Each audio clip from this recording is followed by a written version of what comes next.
Hello guys, कैसे हो आप सभी लोग। आई होप आप सब बढ़िया होंगे। तो गाइस, हम हाथ चुके हैं खेत में और हमारे जो बैंगन की खेती है, 1 मिनट में बैक कैमरा करके देख लो गाइस। है ना बढ़िया। अभी खाद डालना बाकी है, वो भी हम 1-2 दिन में डाल देंगे। बारिश 2 दिन से रुकी हुई, इसीलिए आज खेत में आए।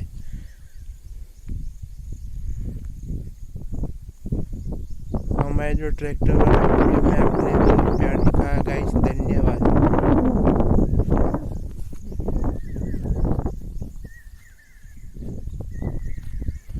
ये पक्षी की आवाज़ सुन रहे हो ना, ये हमारे खेत में सुनाई देती है। बहुत प्यारी मोर बोलता है, सभी कुछ सुनता है हमको।